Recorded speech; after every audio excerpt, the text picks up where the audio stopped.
내가 그 아낄 수 있는 철학, 돈을 아낄 수 있는 방법 따로 노하우 있어요? 재테크 같이 할 수 있는? 돈을 아끼지는 않아요.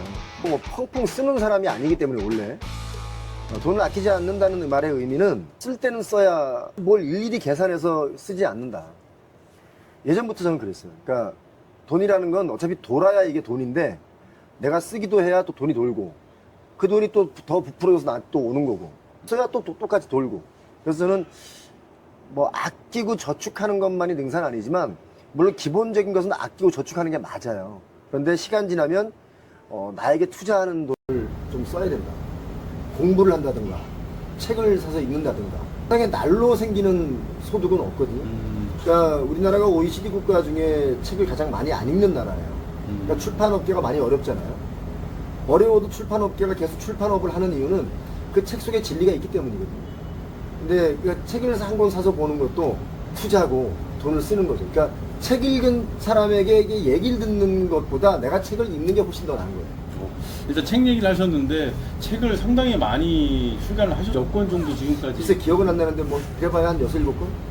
제 기억이 안 나요. 그렇다면 책으로 된 인쇄 뭐 이게 그 수익적인 부분도 어떻게 좀 도움이 많이 됐나요? 인쇄 책이 많이 팔린 건 인쇄가 좀 있었고 또 인쇄가 있었던 것은 그때그때 좀 나름대로 도네이션을 좀 했고 많은 걸 또 하셨더라고요. 예, 주변 도네이션 분들한테도. 했고 인쇄로 들어온 놈들에 대한 것들은 많이 했어요. 그리고 책을 쓰고 출판을 하는 이유는 생각들을 정리할 수 있는 시간에 글로 남겨놓자가 원래는 생각이었는데 출판사에서 자꾸 이제 책 제안이 들어오니까 이 책을 내자 이런 개념으로 책을 많이 좀 냈고 또 요즘은 부동산 관련 책들 중에 뭐 대다수가 얼마 투자해서 얼마 벌었다의 책들이 많았잖아요. 그런데 이제 그 얼마 투자해서 얼마 벌었다는 그 이면에 책이 있는지에 대한 그 속을 좀 들여다보는 책들을 제가 썼죠. 그렇다면 이제 부동산 얘기를 또 하셨는데 지금 저도 방송 채널 구독자로서 주변의 그 구독자분들이나 반응들은 어땠습니까? 표영호 씨 보는 때의 반응. 아니 이제 처음에 유튜브를 하면서 여러 가지 부동산 문제점에 대한 이야기를 많이 했는데 아파트 가격이 너무 고점인 시절에 분명히 내년이 되면 미국에서 금리를 올릴 게 뻔해 보이는데 너무 고가에 올라타면 갑자기 부동산이 이렇게 하락할 수 있다. 그래서 이걸 조심해야 된다는 얘기를 했는데 그때는 욕을 많이 먹었어요. 막 부동산 가격이 21년에 막 뛰었잖아요. 네가 뭔데? 막 이런 사람들도 네가 있었죠. 특히 뭐 개그맨이 네가 뭘 알아? 개그맨 맞아요. 주제 예. 뭐 개그맨으로 잘리더니 이런 짓을 하고 있구나 뭐 이렇게 말도 안 되는 댓글을 다는 사람들이 있더라고요. 근데 그게 22년에 정말 집값이 하락했어요. 한 30%. 하락했을 때 그때 사람들이 아 표영호 말이 맞구나라는 생각이 들었나 봐요. 그래서 그분들이 이제 많이 또 구독을 해주셨고 그런 와중에 이제 그 아파트의 문제점 말고도 부동산이 여러 종류가 있잖아요. 그래서 뭐 지산업센터랄지 네, 지산. 오피스 빌딩이랄지 꼬마 빌딩이랄지 상가랄지 뭐 이런 부분에 대한 것들을 제가 많이 언급을 했고 장단점에 대한 얘기를 많이 했었죠. 그러다 보니까 부동산 시장에 있던 사람들이 표영호가 한 말이 참 잘 들어맞는다. 그 반응에 또 그리고 포텐이. 또 많은 분들이 저 때문에 피해를 좀 줄인 분들이 많아요. 뭐 전세 사기를 당하신 분들도 제가 대변을 해서 많이 얘기를 했었고 네. 또 그분들 인터뷰를 통해서 그분들을 항변하는 것도 제가 도와줬고 그 다음에 전세 사기 안 당하는 법이나 또 전세 사기꾼들을 어떻게 해야 된다라는 거 이런 것들 얘기를 많이 하다 보니까 이제 부동산 시장에서 저를 좀 긍정적으로 보는 면이 없잖아 있고 부동산 시장에 저를 좀 긍정적으로 보는 분들이 있고 그 다음에 또 제가 하락하는 시기에 하락한다는 얘기를 좀 했더니 저를 하락론자라고 보는 분들이 있는데 저는 하락론자가 절대 아니고요. 시장론자인데 하락 시즌에 하락한다. 또 요즘 상승하고 있는 요즘 분위기는 이게 다시 상승하고 있지만 좀 불안한 상승이다. 제가 또 이렇게 전망을 하고 있는 거죠. 그렇군요. 일단 그렇다면 이제 유튜브 촬영하는 현재 아까 스튜디오를 잠깐 봤는데 연출 그다음에 뭐 촬영하는 분은 PD님이 계셨는데 편집도 혹시 관심을 직접 하시나요? 아니요. 편집은 우리 담당 PD가 하고 원래 제가 그 녹화를 하기 전에 네. 원래 대본이 없어요. 그런 것 같더라고요. 대본이 없고 어떨 때는 좀 대본을 이렇게 대본화 시키는 내용들이 있는데 이제 오전에 출근하면 아침 7시, 8시 안에 출근을 하니까 출근하면 이제 오늘 무슨 얘기를 할까에 대한 고민을 하고 그 고민에 대한 원고를 오늘 무슨 얘기 해야겠다고 대충 이게 쓰는 경우가 있는데 그리고 이제 오후에 녹화를 하니까 PD 입장에서는 그걸 찍어서 이제 편집하니까 제가 혼자 진행하는 것들은 대다수가 좀 편집하기 쉬워요. 그런데 이제 누군가 인터뷰하는 토킹하는 막 이런 얘기 저런 얘기 왔다 갔다 하다 보니까 그렇죠. PD들이 편집하기가 좀 시간이 걸리는 경우도 있고. 흐름에 맞춰야 되는 것도 있고. 저는 뭐 키워드 정도 놓고 계속해서 이렇게 예. 쉬지 않고 말씀을 하시더라고요. 예. 와, 대단하십니다. 자, 그렇다면 경제 유튜버가 넘쳐나는 요즘에 표용호 TV가만의 생존 전략이 있다면 그건 생존 전략이라는 단어보다 유튜브 언어에 많잖아요. 정직하게 하면 된다.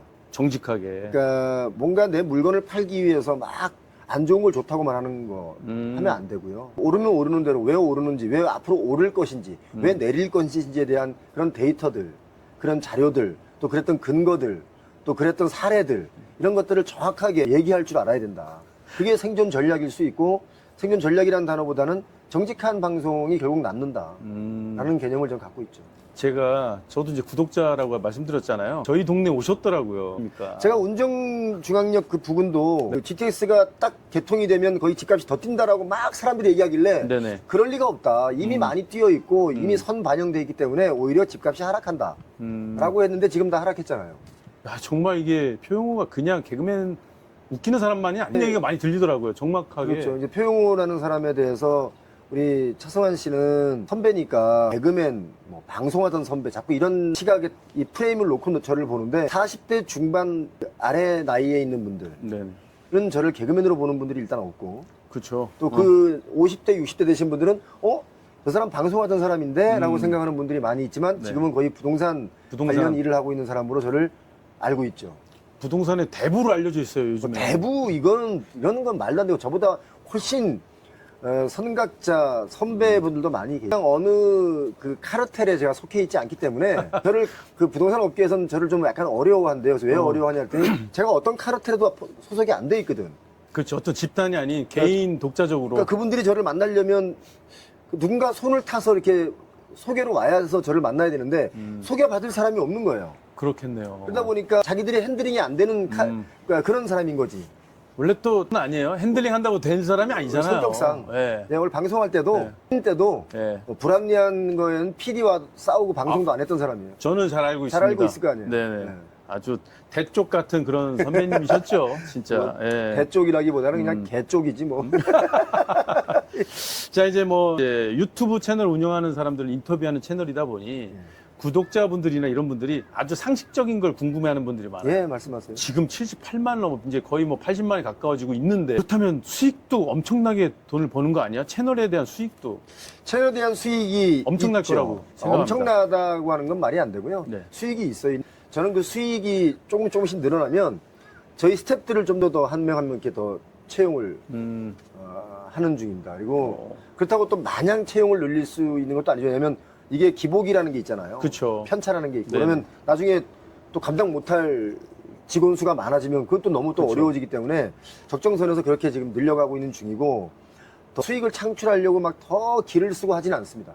그러니까 딱 이 선에서 이제 들어오는 수익에 대한 것들은 거의 우리 직원분들하고 이제 이렇게 그렇다면 이제 그만큼 부동산 경제에 관련된 또 대표 주자로서 관련된 광고 같은 거나 이런 제안도 많이 들어왔을 것 같아요, 요즘에. 광고 제한 당연히 있죠. 왜냐하면 네네. 영상 미디어를 그냥 본다는 건 말이 안 되잖아요. 그럼요. 그러니까 이 구글 자체도 그 안에 엄청난 그 홍보 광고가 있어요. 구글은 그럼 뭘 먹고 살겠어요.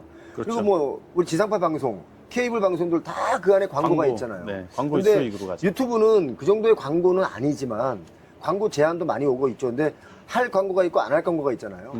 예를 들어 안 할 광고 제안 들어왔던 거 대충 말해줄 수 있어요? 어떤 거를 안 뭐 했었는지. 이상한 걸 해달라. 음. 뭐 말도 안 되는 것들이 있죠. 혹시 개런티는 많이 준다고 했지 않았을까요? 그런 거 저희는 안 해요. 개런티를 아예 우리는 그런 거 생각도 안 하고 돈을 보고 하는 사람은 아니다. 돈을 쫓아가면 그건 안 되는 거죠. 그러니까 제가 앞서 말씀드린 대로 나쁜 거를 돈 때문에 좋다라고 말할 수는 없는 거 아니에요. 그렇죠. 그러면 안 되는 거예요. 그렇다면 좋은 광고는 혹시 제안이 어떤 게 좋은 있을까요? 광고 같은 지금? 경우는 뭐 들어오는 경우 많이 있죠. 어차피 이 상업적인 것 중에 우리 실생활에 필요한 그 홍보들은 일단 기본적으로 상업용 광고잖아요. 그런 것들은 시간과 가격이 맞으면 그냥 하는 거고 그렇지 않은데 억지로 하지는 않습니다. 공익 광고도 많이 연락 왔을 것 같아요. 전세 사기 방지라든지 그거는 그런 공익 관련. 광고의 개념이 아니고 제 스스로가 캠페인을 제가 막 하고 있는 거죠. 평소에도 꾸준히. 그러니까 제 영상의 워딩 중에 거의 한 20%는 캠페인성 워딩이 많아요. 그 자체가 이미 뭐 공익 광고라고 봐도 되기 때문에 특별히 공익 광고를 여기다 붙이거나 하잖아요. 그리고 공익 광고도요. 잘 하셔야 되는 게 공익 광고라고 지상파 방송이고 어딘가에서 다 공짜로 광고를 실어주느냐 그것도 아니에요. 그렇죠. 공짜는 없다. 그러니까. 오렌 버핏 얘기하셨잖아요. 예. 그러니까 공익 광고도 다 광고료를 지불하고 나가는 거예요. 그 내용이 공익일 뿐인 거지. 그렇다면 지금 현재까지 광고는 혹시 몇 편 찍으셨을까요? 그 유튜브 광고를- 시작한 이후 왜? 글쎄 그건 제가 계산 안 해봐서 잘 모르겠네요. 너무 많아. 일일이 뭐 다 계산하고 그걸 막 몇 개가 들어왔네 어떻게든 이런 생각을 안 그래도 해봤어요. 저희 시청자들은 좀 궁금해하는 아니, 거 좀 진짜. 얘기 좀 해줘요. 아니 진짜 몇 개가 들어왔네 막 이걸 따져본 적이 없어. 몇 개가 왜 안 들어오지 이런 것도 생각해 본 적이 없고. 그러면 단가는 어느 정도 해야 광고를 이거 찍습니까? 야 이거 학식. 야, 이거 저희가 야. 아니 적당선 좀 얘기해줘요. 뭐 그냥 뭐 삼성전자가 가지고 휴대폰 하나 만드는데 원가 얼마인지 물어봐. 그렇게 물어보면 안 알려준다. 뭐 굉장히 결례하는 거지. 근데 결례 아니라 저희 방송 채널에서는 좀 궁금해하면 대략적으로 아는 얘기해 분들은 주거든요. 다 알아요. 이 저 IT 쪽에 근무하시는 분들은 웬만하면 그런 정보들이 다 있고. 저 혼자 생각했었을 때 대략 단가 생각한 게 있거든요. 얼마인데요? 저는 적어도 한 시작 출가 정도 이상은 시작해야 되지 않나. 저희가 TV 광고가 있고 유튜브 바이럴 광고가 있고 종류가 있잖아요. 그런 걸 얘기하는 거예요. TV CF 같은 경우는 일단 수익적인 부분 제가 봤을 땐 월 수익이 는 전 넘어간다고 충분히 보거든요. 솔직히. 그렇기 때문에 TV 상업용 광고는 이상 출발일 당연히 해야 될 것 같고 저희가 말하는 온라인에 있어서의 매체에서 좀 광고는 중소업체들을 좀 도와줄 수 있는 광고비는 그 정도 하지 않을까라는 생각을 해봤어요. 제 생각이지만 그것보다는 아래예요. 나 지금 반대로 얘기하시고 아니에요, 그것보다 아래예요. 아 진짜로요? 그리고 거봐들려고 애를 쓰는 그렇죠. 것도 아니고 우리 그런 거 이렇게 별로 안 좋아해요. 네. 원래 원래 흐르듯이. 유튜브 채널이라는 게 조금 더 좀 공개를 원하는 시청자분들의 이 니즈가 있거든요. 그러면 너는 내가 원하는 대로 네가 살 거야? 그렇진 않죠. 네가 원하는 대로 내가 다 해줘야 돼? 아니요. 어?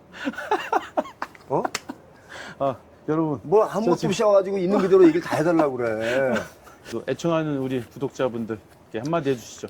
이제 이 경제가 좋을 때가 있고 나쁠 때가 있고 어려울 때가 있고 그런데 항상 이렇게 뭔가 좋을 것이다 장밋빛 전망과 또 항상 나쁠 것이다 이렇게 파란색 전망이 있는데 그게 아니라 이 시기에 따라서 내가 어떤 포지션을 가져가야 되느냐라는 것이 굉장히 중요합니다. 그러니까 어떤 분들은 그 주식 같은 경우도 장투를 하시는 분들이 있고 초단타를 하시는 분들이 있는데 자기 포트폴리오를 자기 사이클에 맞게끔 잘 유지하셔서 평정심을 가지고 어떤 것을 좀 바라봤으면 좋겠다. 투자를 하시는 분들은 투자에 꼭 성공하시기 바랍니다.